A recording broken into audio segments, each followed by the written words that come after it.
you.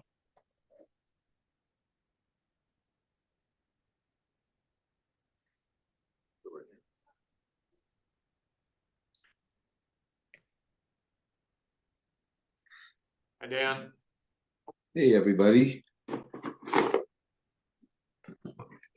couple of things here.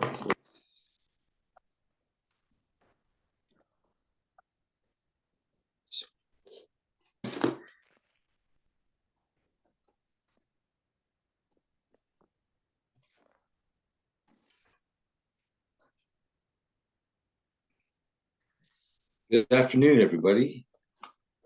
Good afternoon. Let's see who's there.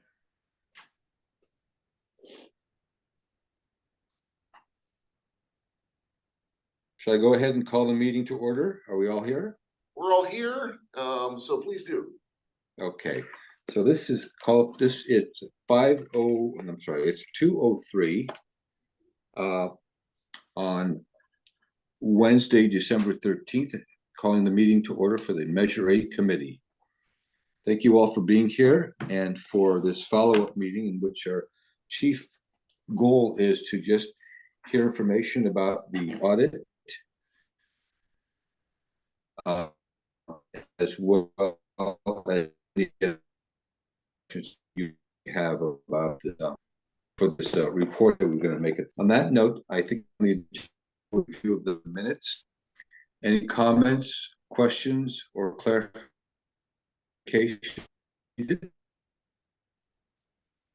Hey, Dan, you're kind of breaking up, at least on the audio. It looks like your video might have frozen. Can you hear us?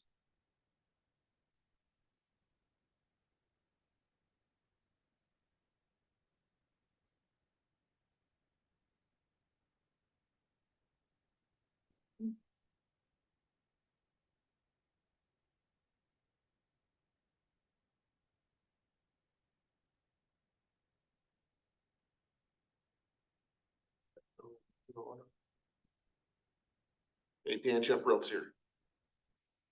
Hey, so your audio was breaking up and the video froze. Maybe can I suggest you log off and then log back in without video? Let's see if there's enough bandwidth on your end for that. Let's give that a try. Thanks.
I've suggested you just try the audio only, and then if that doesn't work, just call in. There's a dial-in number available as well.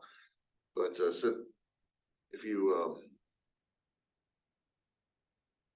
are waiting for Dan, is there any questions on the minutes that I can answer? I can bring those up if you'd like. Yeah, here we go again.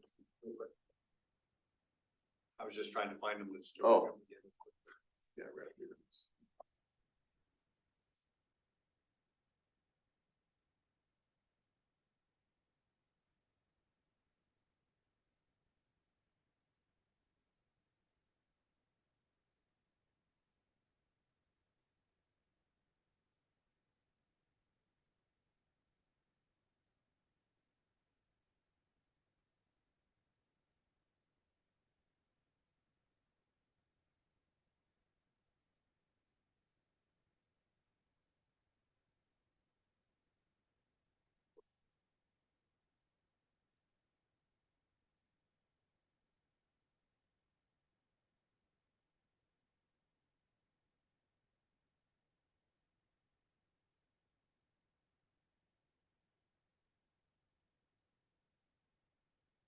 That's the extent of it. Yeah. Dan read, I can see that he's read my text, but hasn't responded or logged back in. The committee can at least approve the minutes while we're waiting, unless you'd like to just wait altogether. Yeah, so the vice chairman is Emmett. I believe so, yeah. If we approve them. No, but we did vote on that last time, so we did, I guess. So Mike, I guess it's your meeting to run. I mean, at this point, I guess if Dan's not here. I think he just called. Okay. Hello. Hello? Hey, Jeff. Sorry about all of this. I thought this was going to be fine, but obviously it's not. Well, it sounds, we can hear you okay now. Can you hear us? Okay. Yes, I can. Thank you, guys. Okay. Appreciate all your patience. Yeah, no problem, no problem. Anyways, while you were dialing in, we just kind of reviewed the minutes, although there hasn't yet been a motion to approve them. Okay.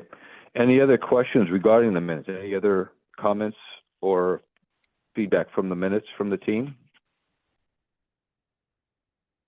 Hearing none, can I call for a motion or can I call for somebody to set a motion? I'll make a motion that we approve the minutes from December or was it November? Third. November 3rd, gosh, okay, yeah, that date. Okay. And do I hear a second?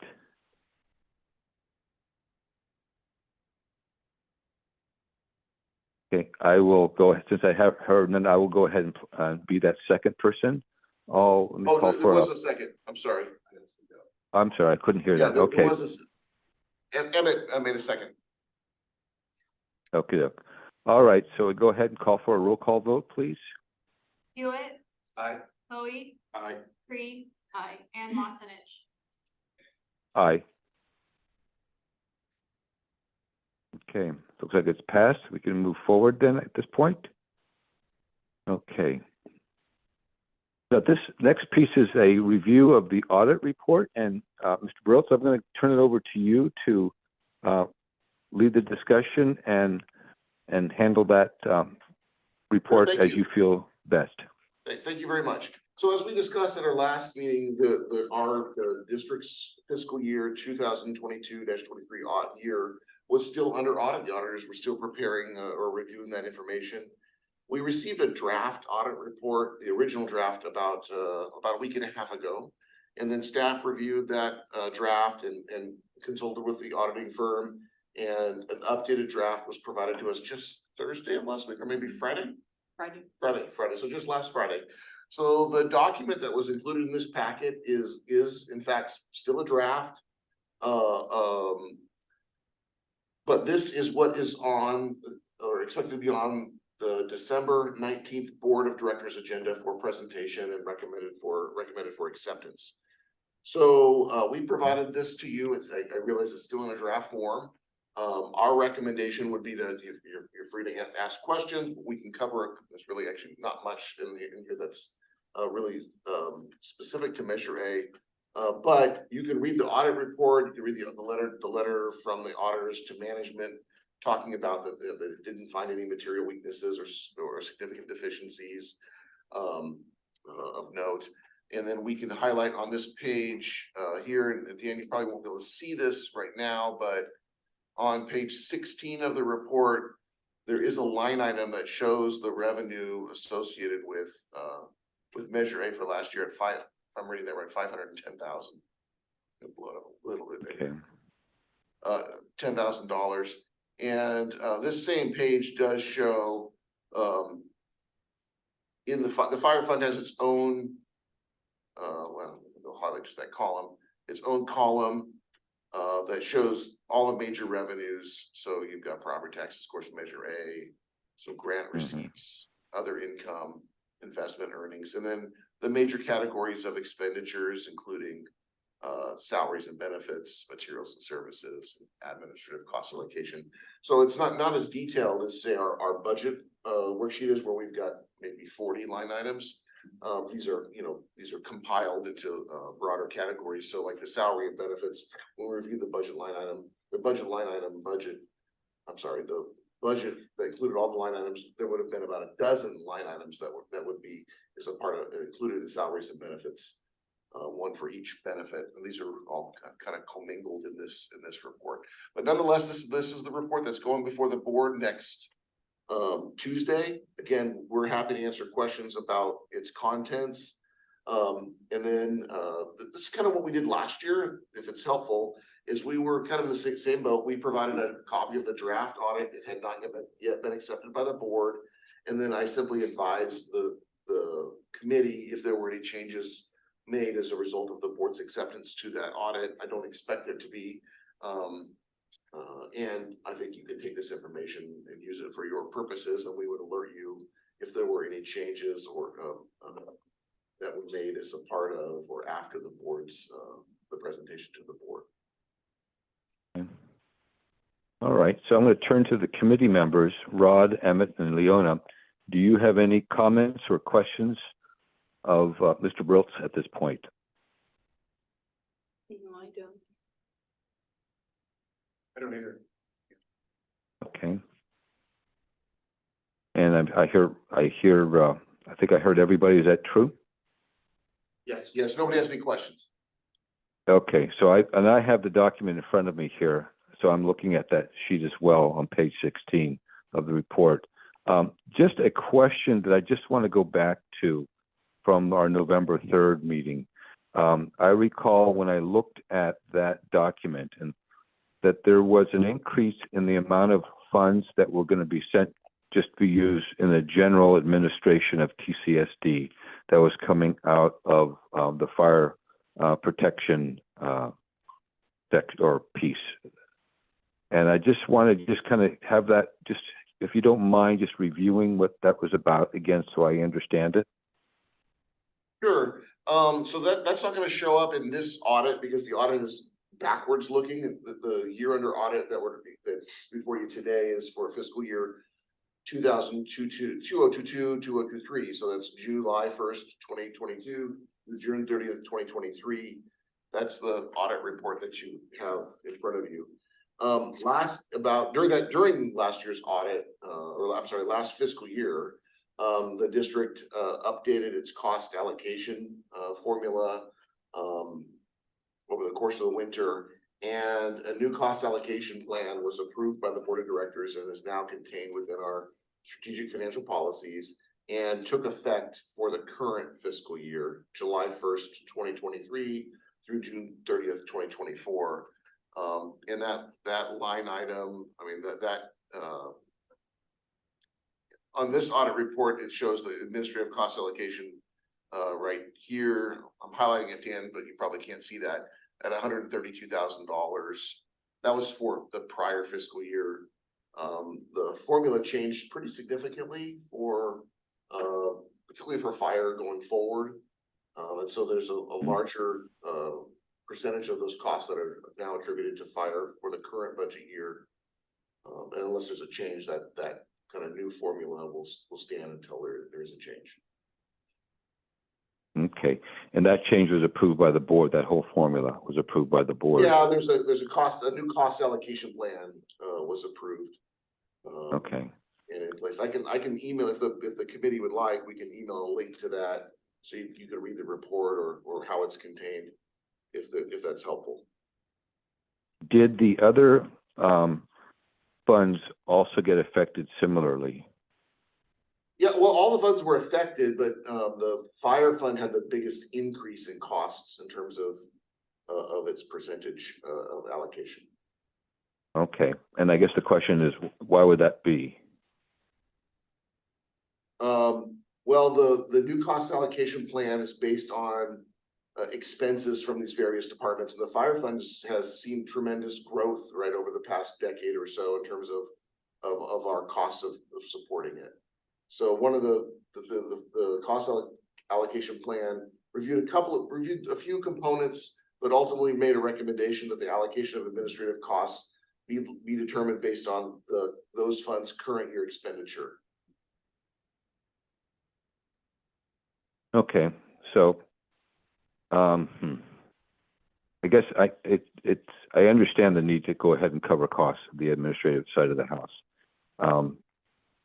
And what I'm hearing you say is that the Board of Trustees or the Board of Directors approved that, those adjustments previously in that, which I understand. So I guess the question is, like, I guess so it falls more on the shoulders of the Fire Protection Fund because of the size of the budget associated with that fund? Is that how that works? Yes, because the fire fund had a more significant impact, in part because it grew. I guess it's not fair to really compare the current allocation to the historic allocation, because that allocation was not based on fund size, but Okay. or the level of expenditure with each fund. But the fire fund has grown significantly over the last several, with the implementation of Measure A, and then now looking forward with the safer grants. We've added a lot of, we've added like $800,000 a year in expenditures over the last few years in the fire fund, and that's led to its growth. Okay, and that makes sense to me. That makes sense to me. I just want to be able to answer that question if somebody asks in the community or something comes up my way about that change. I want to be able to just speak clearly about it and accurately about it. So thank you. I can understand that. So increased demands for administrative responsibilities associated with these additional funds is what it sounds like. Yeah, I'm happy to email a link to all the committee members of the cost allocation plan. There's a short report, I don't know, maybe 6 or 8 pages, that walks you through these calculations. And again, it doesn't affect the year that you're looking at now, the 2022. Okay. It'll affect the current year and going forward. Got it. Okay, thank you. That was the only question I have about that. So I appreciate that. Okay. So on that note, any other questions associated with the audit report, the draft audit report from our team? Hearing none, do we need a motion at this point? What's our step at this point here? No, this item was just for the committee's review. If you had questions or you wanted to go over any details, this was the opportunity to do so. For the past couple of years, we've only done a couple of these reports, I guess, but the committee has waited until the audited financials were available before issuing its report on the prior year expenditures from Measure A. And so I think you can you now have this information. My recommendation is that you're free to work with it for the purposes of creating the report, or rely on the auditor's opinion for the purposes of creating the report. I would alert you to any changes that might come regarding its adoption or acceptance by the board. I don't expect any, and that's why we provided it to you, now before it was accepted, and that your report to the board would occur about Measure A. The use of Measure A funds would occur after the audit report is accepted anyway. So there'd be certainty that it was accepted before your report came to the board. Okay, I understand. How about the rest of you guys? How do you feel about that? I can't see you, so you have to let me know.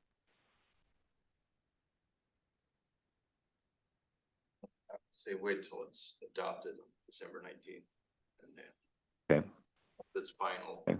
I understand that there's not gonna be much change. There hasn't been much. I don't expect any change, but I could certainly if there were any changes that might necessitate this group to come back together to, or you know, I think it's gonna depend on how you deal with the preparation of the report to the board, which is your next agenda item.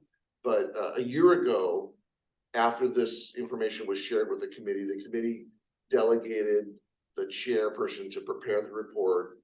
And you know, on the with the understanding that if there were any changes to the audited financials, the committee might want to revisit that. Okay. I'm okay with that. Okay, so I know we have a couple of new members, so I really feel like I want you guys to feel comfortable with the process at this point and understand what we're looking at doing with what we're being asked to do. So any questions or comments? This is a good time if you feel that there is any. This is probably a dumb question, but I'm one of the new guys. When you say administrative cost, does that mean we've hired more in administration? No, so when I say administrative cost, or with I think the administrative cost allocation that Dan was referring to is, we have an administration fund. That fund covers like some of the overhead costs of the district, things like property and liability insurance, computer services, accounting, myself, the board of directors. All of those costs are in the administrative fund, and they're paid for by the various operating funds or of the district: water, sewer, parks and recreation, fire. Those costs are allocated amongst those other departments or other funds. Those administrative costs. So there hasn't been any increase in administrative personnel. Okay. Other questions, comments? No, I guess before you move on the audit, I think probably that one page is helpful, but for those folks who may not see this before, the item that our board is typically most interested in when you look at the big picture financials is the final you're welcome to read all of this if if you have trouble sleeping at night. This is a nice place to start. But if you go to the very end of this document, I'm getting there now, Dan, I know you're not gonna be able to follow along necessarily. Well, I can pull it up here. Yeah, it's actually it starts on page 59. This is the report that I think if there's one thing in the audit that a member of the public or the board of directors would be most interested in is, did the auditors find something wrong? Evidence of accounting practices not being proper, or money not being handled properly. And this is the report that discusses that, and essentially the auditors issue an opinion whether or not that occurred. And there's lots of caveats because they don't examine every transaction, but a sample of transactions. And so they've issued this statement on page 59 and 60 that covers what they have done. So they reviewed our practices, our internal controls, and found, you see this last line here, it says the results of our tests disclose no instances of non-compliance or other matters that are required to be reported under the government accounting standards. So okay, I see that. Who pays for this audit? Like, what fund does this come out of? the administration fund. And that's part of that then? Yes. Okay, Yeah, we hire the auditors. The district pays for the audit to be performed, okay. and it covers all funds within the district. Okay. So that's the key sentence, right? That at the end of the compliance and other matters section. The results of our test disclose no instances of non-compliance. Is that? Yeah. I would think that would be the first go-to sentence. Okay. All right. So it sounds to me, from what I just heard, was that the auditors have found that the process that TCSD is using is in compliance and follows specific expectations and rules as far as auditing and as far as keeping the books for TCSD. Is that accurate to assume? Yeah, I think that's a fair statement. Okay, okay. All right, and we did have the information at our last meeting, so we did see how the money was spent over the course of the year, or how it was allocated for the 22-23 year. So I think that's a good, that's really helpful just to be able to know that all of that is in alignment. Any Yeah, other comments? I'm sorry, I would just mention one thing. There will be, as a part of the audit preparation, there's a number of adjusting entries that will be posted once the audit's accepted. Primarily dealing with items that are not cash related, things like liabilities for pension and other post-employment benefits, which are really significant, particularly for fire. Those things are all sorted out at year end and are adjusted out with a journal entry at the end of the year. And so they don't affect current year operations. They're not generally operational in nature, but they do deal with the district's long-term liabilities by fund. And we didn't get into a lot of that with you a couple of, several weeks back, but we have to, this audit report accounts for all those long-term liabilities. So, for example, we had, the last couple of years have been not very good from the perspective of investment earnings. Well, the district's pension fund is tied with PERS with an investment accounts. Well, when those investments do less than, do more poorly than, it's not a good term, do less well than anticipated, it creates a growing liability for the district. And that can change on a year-to-year basis. Okay.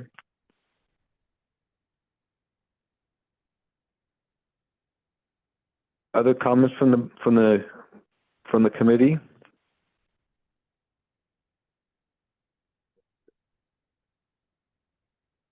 Okay. Hearing none, I'll assume that there weren't any that I couldn't hear. Let's move on then to the next agenda item, which talks about I believe, the development of the annual report. Is that correct? Yeah, that's it. Okay. So let me just speak real quickly on that piece and then turn it over to the team. What we have done after the audit has been approved is to go ahead and draft a annual report that we share among each other, or that one of us I've drafted in the past, and I've shared it with the committee, and then with our approval of what's written, go ahead and then share that with Mr. Burlt so that he can go ahead and present it to the board. That's the process we've used. The standard that we've used in the report is to make sure that the funds that are associated with Measure A are used as it states in the bylaws, section 4.1. And in summarizing it, it's mentioned that it deals with salary, benefits, and training associated with personnel and related costs. It's associated with using the money for costs for equipment and apparatus acquisition, leases, operations, and maintenance. And then also, as far as operation and maintenance, costs associated with the fire facility operations, maintenance, and repairs. So it's 3 sections. It focuses on salary and related personnel costs. Second area deals with equipment and apparatus. And the third deals with the actual facility related type of expenses. And what we found when we looked at those numbers back in November was that alignment did exist, and that the funds were being used that way. But I wanted to take a step back before I go too far and make sure that the committee team is on board or feels that's true, or has any questions to ask of Mr. Brills. This is a good time to ask.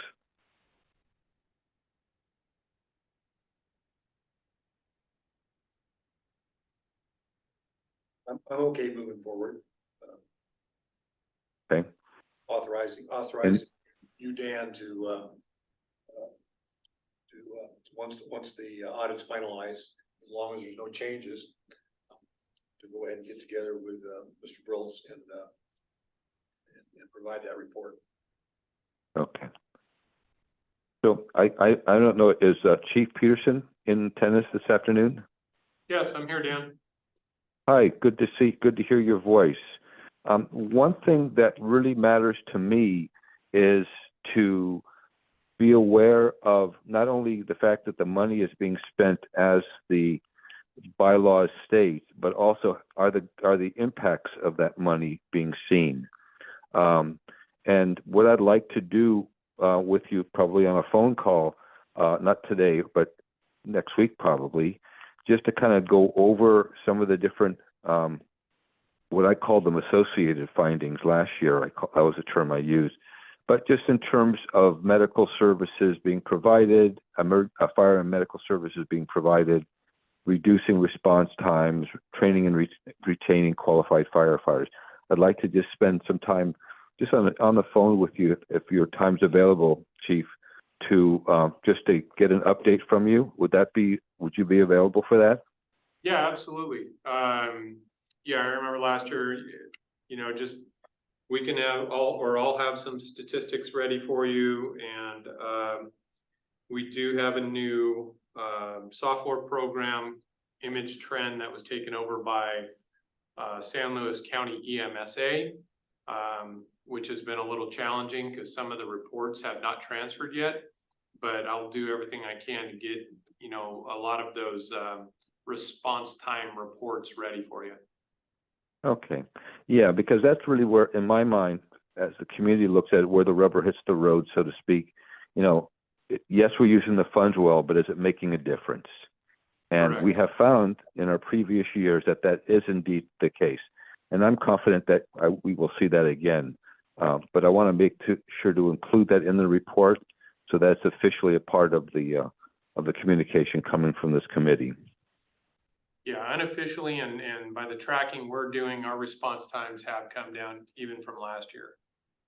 That's wonderful. I'm not surprised, to be very truthful with you, and the quality of your leadership and the department itself. But it's always good to be able to communicate that out, or at least have record of it, so that if there is a question in the future about the impact of Measure A funds, it's nice to have something in writing. Absolutely. Okay. So I am perfectly willing to draft something and then share it out with the committee after I've had a chance to talk with the chief, as well as just get feedback from General Manager Burltz about any responses from the board of directors following next Tuesday's meeting. Are you as a committee comfortable with me doing that? Yes. I am. Yes. Okay. I Dan, hear while you're on this- yeses. So. Yeah, there were, this sounds like consensus here. Dan, just one item I want to just again remind the committee members, this committee is governed by the Brown Act. And so they're really, your ability to communicate with one another outside of notice meetings is quite limited. So what I would recommend is if you, it sounds like you're comfortable with asking Dan to put this draft together. What I would ask is that once a draft is available, our office will disseminate it to you. We can take any feedback that you have, but you can't communicate amongst yourselves about that feedback.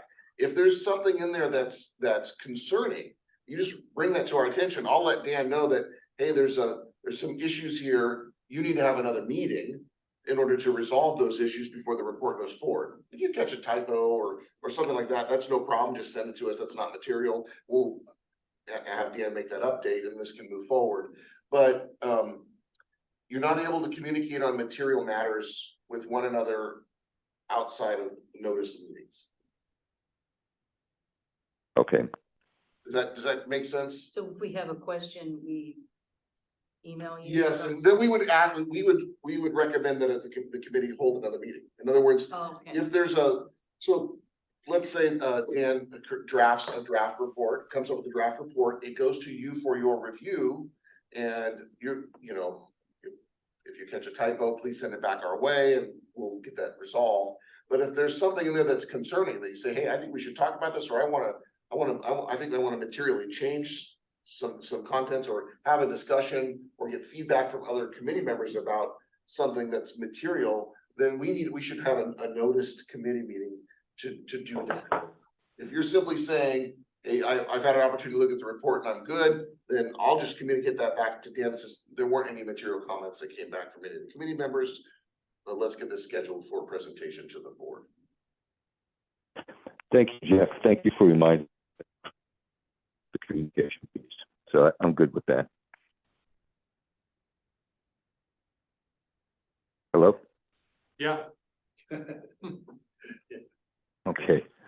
All right. So on that note, is there any further business of the committee for this afternoon? Hearing none. Hearing none, I think we've done what we needed to do this afternoon. Is that accurate? Scheduling the next one. Yeah, unless there's some. What about the future meeting? Do we have to schedule that, or is that something? So, unless there's I guess I would approach it one of two ways. If the draft, report that Dan prepares has, contains something that concerns any of you and you'd like to meet about it again, we'll facilitate another meeting, in the near term. Otherwise, if you're good with the draft, it'll be calendared for presentation to the board as soon as it can be ready. Like, you know, the board's, the next opportunity for that's probably at the January 16th board meeting. And Dan has attended those in the past to give that, but you're Right. welcome to as well. And obviously any member of the committee or multiple members of the committee could, and those are done in person and via Zoom. So you don't have to show up if you just wanted to kind of watch, observe, make comments. You can do so via Zoom. It usually works better than today. Otherwise, this committee, the bylaws say you're going to meet twice a year, and we've typically not had the committee meet until the close of the fiscal year, something like the end of the summer at the earliest. This year, the first meeting wasn't until November, but that's because we had to put some new people on the committee. That took a little bit of time. So what if we plan on meeting in early August? Yeah, I'd say so, sometime at the sometime at the end of August or somewhere around there or later, then we'd have the books, pretty well wrapped up. Sounds good.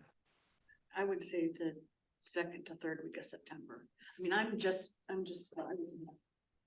things complete by August. Okay, The later first than part of that. August. I If your goal is to review, obviously the audit report won't be done that soon. It'll just be the end of our budget to actual report. So, I mean, unless you'd like, you can today set a meeting for next September if you'd like, or we could wait until we're ready and then, reach out to all the committee members about their availability and set a meeting. Either one is sufficient. Either option works. It makes sense to wait till Natalie has the information available to share with us. So why don't we assume that we'll rely on you to tell us when that time is available, and we'll go ahead and schedule something around that time. Okay, I would say probably like the second to third week of September. Somewhere in there. Okay, well that'll be our goal that we'll look at then. Okay, sounds good. And just a reminder, the terms for both Rod and Dan, they were appointed to a initial 3-year term, and after this report to the board, essentially, that those 3 years will be up.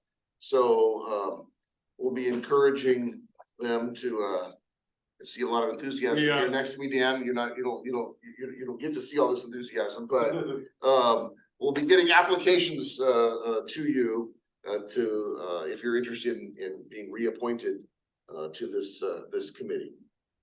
I think it's, Oh, we'll get you another one if needed. what if nobody puts in for it? Well, the bylaws provide a range of sizes for this committee. Although if neither of the two persons whose terms are getting ready to end submit, we'll be out begging and for at least one of the person to join you. So I've gone ahead and submitted my application.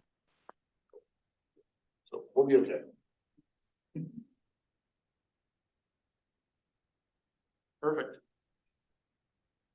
Okay, anything else? Any other business for tonight or today? No, I hope you're having a great visit with your kids and grandkids in Florida. I couldn't be happier. It really is. I just wish they lived in California, but that's, you just take it as it is. Enjoy that Florida weather, Dan. All right. Thank you all, and thank you for your patience with me and my own little tech challenges this afternoon, but I certainly appreciate your patience and the fact that you guys are on the team. Thank you so much. Take care. Bye. Bye. All right. Good afternoon or good night. Take care. You.